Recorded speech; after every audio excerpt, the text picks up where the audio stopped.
Prove the following मधलं second example. Sine 6 theta plus sine 4 theta minus sine 2 theta equal to 4 cos theta sine 2 theta cos 3 theta. तर आपल्याला prove करायचं आहे LHS side equal to RHS. आपण LHS side solve करू आणि it is equal to RHS हे prove करू. आता LHS साइडला लेफ्ट हँड साइडला साइन आणि साइन फंक्शन आहेत. इथे प्लस आहे, इथे मायनस आहे. इथे अँगल हा 6 थीटा आहे, इथे 4 थीटा आहे आणि इथे 2 थीटा अँगल आहे. RHS साइडला टर्म्स ज्या आहेत त्या कॉस थीटा साइन थीटा आणि कॉस थीटा आहे. अँगल इथे थीटा आहे, इथे 2 थीटा आहे आणि इथं 3 थीटा आहे. तर इथे आपण हे सॉल्व्ह करून घेऊ. इथे sine C plus sine D हा फॉर्म्युला वापरू इथे आणि साइन 2 थीटा म्हणजे डबल अँगल ऑफ साइन फंक्शनचा formula 2 sine theta cos theta. Sine C plus sine D इकडे अँगल C हा 6 थीटा आहे and D equal to 4 theta.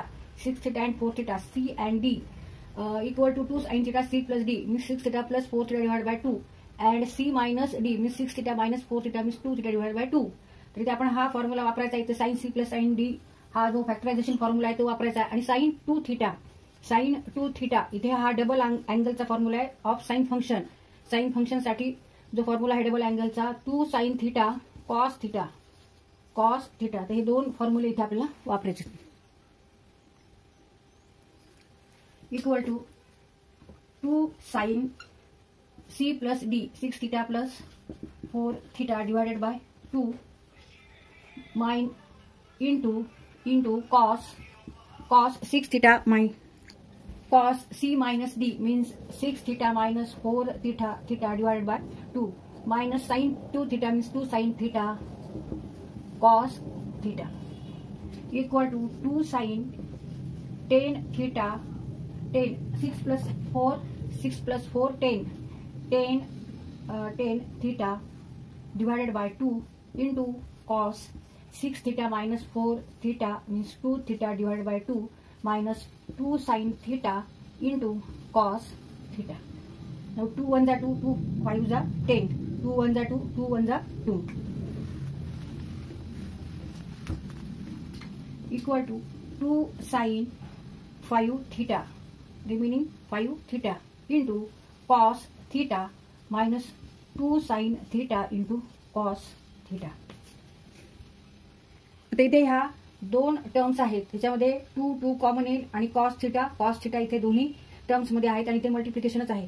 त्यामुळे आपण इथे 2 कॉस थिटा हे कंसाच्या बाहेर घेऊ and remaining terms are in bracket. Sine 5 theta minus sine theta. आता इथे कोणता फॉर्म्युला वापरणार. Sine C minus sine D.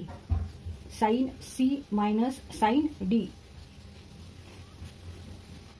Sine C minus sin D equal to 2 cos C plus D upon 2 into sin C minus D upon 2.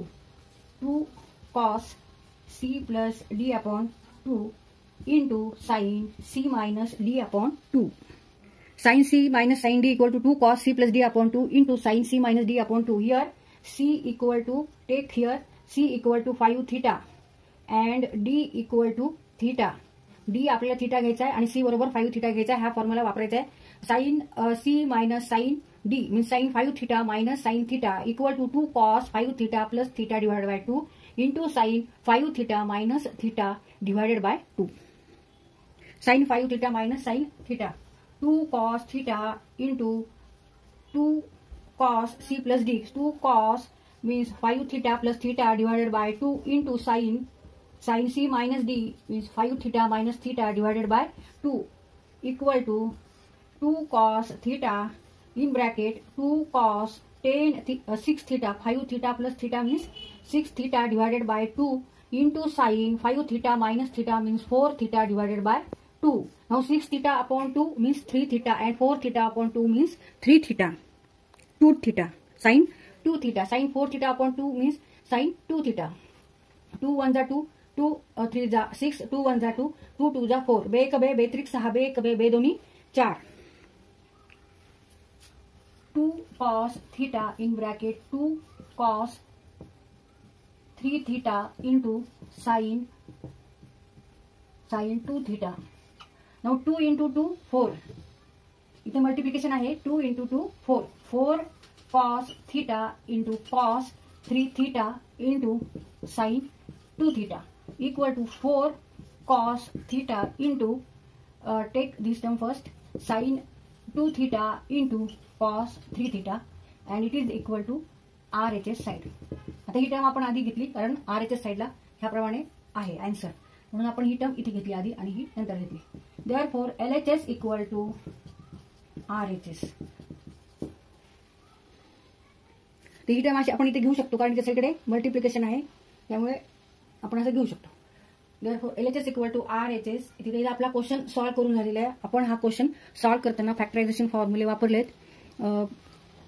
Sine C plus D चा formula आणि sign C minus D चा formula वापरला इथे. तर ते formulation पाठ करा आणि त्याचप्रमाणे double angle of sine function त्याचा फॉर्म्युला वापरलाय.